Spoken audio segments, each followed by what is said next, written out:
Straight ahead on CCX News, why Brooklyn Center Police say you should pay close attention to your money. Plus, a big first step to improve one of the state's most crash-prone highways. And later, inside a Plymouth garage where creativity is for the birds. CCX News starts right now. Hello, everyone, and thanks for joining us. The Brooklyn Center Police Department wants the public to be aware of fake money. Police say movie prop money has become a trend in the Twin Cities and was discovered recently at 2 businesses in the city. Eric Nelson joins us now with more on this. Eric? Yeah, Shannon and Mike, Hollywood is the land of make-believe, and that includes the money used in movies, too. Now some of that phony currency is circulating in Brooklyn Center as movie prop money is being passed off as the real thing. Brooklyn Center Police say it is easy to be fooled by the counterfeit cash. It looks very real. It feels real. When you look at it, it'll say on there very clearly for motion picture use only. And it's money that's used as prop money for movies and TV shows. But at first glance, it looks like real money. So far, there have been 2 reported cases of movie prop money showing up in Brooklyn Center. One was spotted at a Denny's restaurant. Another was used at a Super America gas station. When comparing the fake money to the real thing, there are similarities. But a closer look reveals that it is bogus. This money can be bought legally online, but it is a felony to knowingly circulate fake cash in Minnesota. What makes this different than counterfeit money is this is essentially novelty. So you could have it, it becomes criminal to the point where you try to pass it, whether that be a transaction, let's say at a gas station, or from an online deal. Now, if you can't figure out if the money is real, there's a counterfeit money detector pen that can be bought at office supply stores. Meanwhile, Brooklyn Center Police say they have no suspects in these recent cases, and they believe they are not connected to each other. Mike and Shannon? All right, Eric, thanks. A federal grand jury has indicted a Maple Grove man with distributing child pornography. According to the indictment, 48-year-old Ian Laurie used a file-sharing program to share and receive images of child porn. Laurie worked as an attorney at a firm in St. Louis Park. In 2010, Laurie was charged with trying to use an escort service to pay for sex with an underage girl. Brooklyn Center received some good news in its efforts to improve the safety of 2 of its busiest roads. The Metropolitan Council has approved more than $15 million in federal funds for Highway 252 and Brooklyn Boulevard. But as Delane Cleveland reports, city officials still have work to do before those projects can begin. Every day, thousands of cars pass through the intersection of Highway 252 and 66th Avenue in Brooklyn Center. It's a well-traveled road that's gained notoriety for all the wrong reasons. We see too many accidents, too much property damage, and we see too many deaths from traffic accidents there as well. It's been a concern for some time. But there's a plan that's been in the works to build an interchange at this intersection and install a pedestrian bridge farther up the road at 70th Avenue. Those plans require millions of dollars, and the city just received some help from the Metropolitan Council. City staff, of course, are very pleased that we're getting the funding for it, as is the City Council to move forward. 252 isn't the only road on the list to receive money. Brooklyn Boulevard would see significant improvements as well. If all goes as planned, this 1-mile stretch of Brooklyn Boulevard will also become a safer place for motorists and pedestrians. But that all depends on whether city officials can secure even more funding from other sources. The estimate is it's going to be something like $35 million to do that whole thing. So we're going to have to partner with the state, MnDOT, Met Council, other revenue streams in order to make that $35 million happen. Essentially, the federal dollars secured by Brooklyn Center represent just one step in a long process. Yet, considering that it's a matter of public safety, Mayor Tim Wilson is hopeful that the projects will come to fruition. I would say I'm optimistic, but that depends on the funding, and we all know that funding can fall apart at any point in time. In Brooklyn Center, Delane Cleveland, CCX News. Mayor Wilson says the road projects are slated for construction in 2021, provided they receive the funding they need.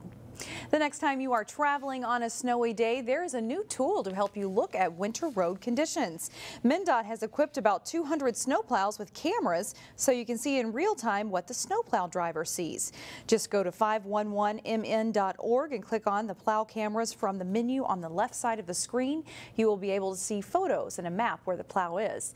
MnDOT is testing the system and they may install more cameras in the future. Efforts to help get young people into the working world got a boost today from the Brooklyn Center Business Association. They handed over a $1,000 check to the Brooklyn Bridge Alliance for Youth. The alliance helps connect young people to internships so they can get employment experience. We have young people get work ready, learning essential job skills so they know how to navigate the work environment once they actually are able to land a job, but also connecting young people to career opportunities to explore. So being matched to paid summer internships where they're working within organizations like Boston Scientific or with one of our local employers like Allen Property Services, where they're able to learn about different careers and gain some really essential job skills. And Brooklink is currently accepting applications for internships for this summer. To do that, you go to brooklink.org and do it before March 13th. A Brooklyn Center businessman is retiring after a 37-year career that produced some big surprises. Friends and family gathered in Brooklyn Center to honor Steve Wise, who retired as company president of Cast Screw Machine Products. Over the years, Wise was active in the community, serving as chair and a board member of the Twin West Chamber of Commerce. Wise started at Cast Screw when he was just 19 years old, and he had no idea he would one day become the company president. I started out driving truck. My mom was one of the owners at the time, so think how tough a bird she was, a machine shop owner back in the 70s, okay? So I was driving truck, I was going to school, I thought I had my eyes set on being a CPA and getting out of here somewhere, and eventually at one point in time, Dale Greenwald, her partner, and my mom, they kind of threw their arms around me and said, you know, you really ought to maybe think about hanging around here a little bit. And hang around he did. Wise plans to stay active in the metro area. Cast Screw's new president is Jim Garvin from Hutchison Technology. Coming up, 3 local teachers are among the candidates for Minnesota Teacher of the Year. And later in sports, Terry Tuma has some tips about baiting your hook properly in this week's ice fishing tip. But first, our run continues of 20 and 30-degree temperatures. Expect more clouds rather than sun on Friday. 3 local teachers are among 132 candidates for Minnesota Teacher of the Year. Brianna Blatt is a kindergarten teacher at Basswood Elementary. Dennis Lux has been a music teacher at Palmer Lake Elementary for 8 years. And in the Robbinsdale district, Sue Lundquist teaches English at Plymouth Middle School, and she's been there 16 years. They are all named as nominations, and Education Minnesota will announce the Teacher of the Year in May. Well, this week's Standout student has a clear idea of what she wants to do with her life. As reporter Alexander Renslow explained, she's a Brooklyn Center senior driven to accomplish her goal. And then we're going to take a look at the teenage brain. It's a study of the brain in anatomy class at Brooklyn Center High School. Why you guys all act the way you do. 18-year-old senior Martor Collins' actions are focused on caring. When you see Martor, she is one of the most giving and kind young ladies that I've had in my classes. She's willing to help other people. She asks questions of other people and of myself. Maybe it's her background. Martor relied on help from others when she came to Brooklyn Center as a 9-year-old from Liberia. I couldn't read really well. I couldn't write.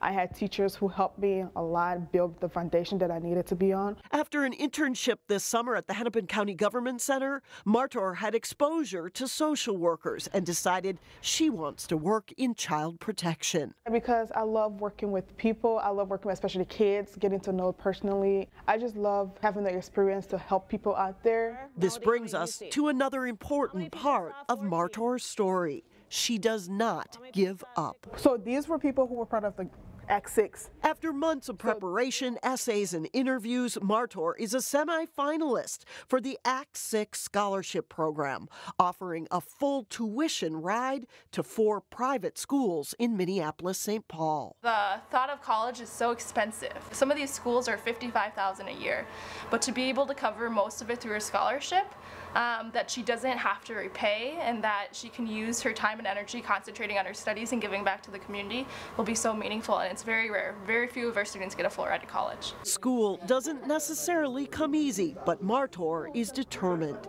She seeks extra help after school through the Get Ready program and will do whatever it takes to make sure her next step is college. She cares about what's going on in the world, and she's gonna put her mark there. Martor is planning to attend college at either Augsburg or Northwestern in St. Paul. Still ahead, we head to Plymouth to show you birdhouses that really are works of art. But first, the Wayzata boys basketball team is shooting the lights out this winter. Jay Wilcox has that and more next in sports.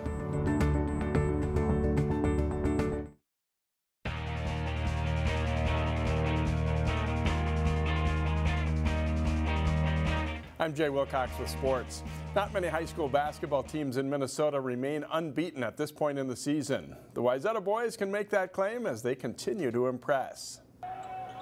There wasn't a lot of buzz about Wayzata coming into the season, but you have to notice them now. The Trojans are off to a 14-0 start and blowing most of their opponents out.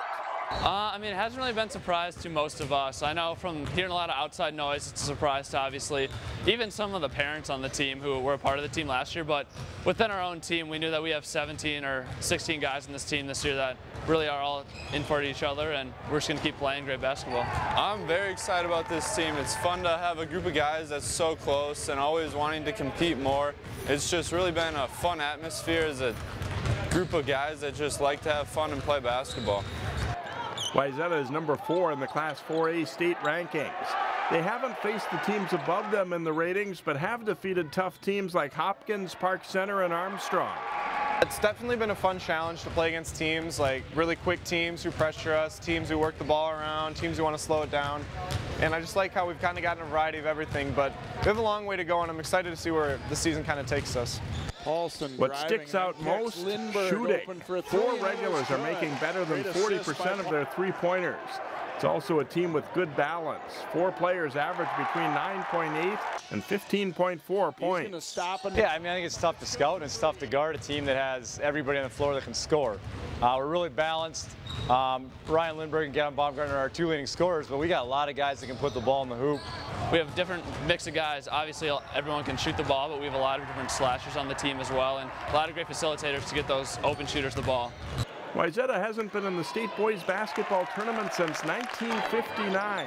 This team has a shot to change that. The Trojans host Minnetonka Friday night at 7 in a game you can see live here on CCX Sports. Well, high school gymnastics teams have just 3 weeks to get their routines sharpened up in time for section meets. Park Center is having another good season, and the Pirates hosted Centennial Wednesday in a Northwest Suburban Conference meet. Park Center's Chandra Vu scores a 9.1 from both judges on the vault. Haley Illy is even better for PC, sticking her landing for a 9.3, finishing second to Centennial's Andrea Gesner. On the uneven bars, Maddie Clausen has a good routine for the Pirates and scores a 9.1 to win the event. Illy is the top scorer for Park Center on the beam as well with an 8.85. Clausen wins the all-around with Illy second. Park Center wins over Centennial with a team score of 136.05. Hooking small live bait the proper way can make a difference on how well you're able to attract fish. Terry Tuma explains in this week's CCX Sports Fishing Tip. There are several different ways of hooking grubs, if you will, for crappies and bluegills, but one of the most successful ways that I have found, and I think a lot of anglers are aware of this, but it's by far more superior than threading a waxworm on your hook or your jig. And what I personally do is I take that waxworm, and you'll see sort of that brown tip, is just take a very sharp hook. You want to just pierce that skin and just hook it right underneath that brown tip and let it hang straight down. This offers a different style of a profile, a little bit more lucrative to the fish, if you will. Give it a try. That can be very, very successful. Then If you are going to use silver wigglers, here again, you want to hook it a little bit differently, if you will. If you look at it real closely, what I usually do, I put it sort of in the palm of my hand, and you'll see sort of two little black specks right at that beveled end. Again, use a very sharp hook, and you want to just pierce that outer skin, so it'll be just like hooking it just like this. Again, a very sharp hook so it hangs straight, and then also it'll stay alive. And don't be afraid to put more than one on it, depending on the aggressiveness of the fish. 1, 2, 3, 4 are just fine. Same thing with wax worms. The wax worms, there's usually 2 or 3 different sizes. You got a smaller size, a medium size, and a large size. Both of these need to meet the mood of the fish. Give it a try. Very, very successful. Take good care of your bait. Make sure that they're great and healthy. Thanks, Terry. Mike and Shannon, back to you. All right. Thank you, Jay. Up next, when a birdhouse is much more than a birdhouse. You'll have to see to believe what one Plymouth man creates in his garage. That's after this break. Well, finally, did you know companies like Amazon, Apple, and Harley-Davidson all trace their beginnings to a garage? We stepped in a Plymouth garage today where great ideas get underway, and no 2 ideas are alike. I start with a plan, and I'll even sometimes draw it out. Garages are much more than a place to store a car. That'll pop in there. Some time ago, Dan Arnold moved his car out and his creativity in. There's always something. I've got maybe 5 or 6 things going here. This is where Dan brings his plans to life. That's the start. Then it changes as I go. There's no telling what he will create. Totem pole in the spring. Everything from items he has found. And it's, again, recycling, reusing. These are old pieces from a stained glass friend. It's all a work in progress. I got to put things here, move them there. And what Dan likes best of all, this one over here is my idea of what a bird brain might look like. Might surprise you. I love making mistakes. I love cutting something wrong.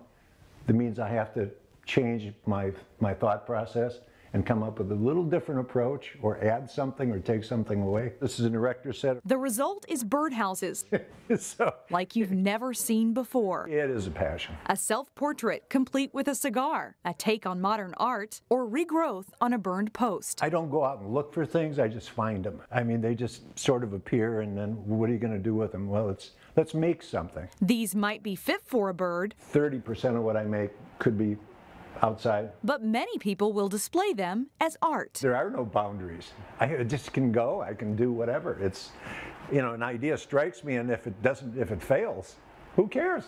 You know, it's fun. And if someone wants something perfect, his advice? Go to IKEA and buy it. Otherwise, with no pressure and, well, maybe one limit. When it's 5 below 0, I can still work out there.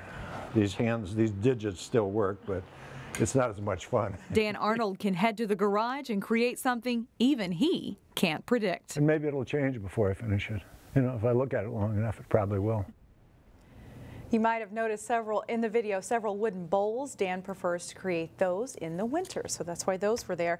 Mike, so far, he's just done one show, but he does have a website where you can see all sorts of things he's created. It's www.birdhousecrazy.com. I don't know if I'd put a bird in some of those. Those are indoor birdhouses. After all that work, yeah, it would be really hard to see a squirrel to chew one up. Really? Can you imagine? Woo, exactly. That would make me nice mad. work. That's all the time we have for now. Thanks for joining us, everyone. And we will see you back here again on Friday, starting at 4.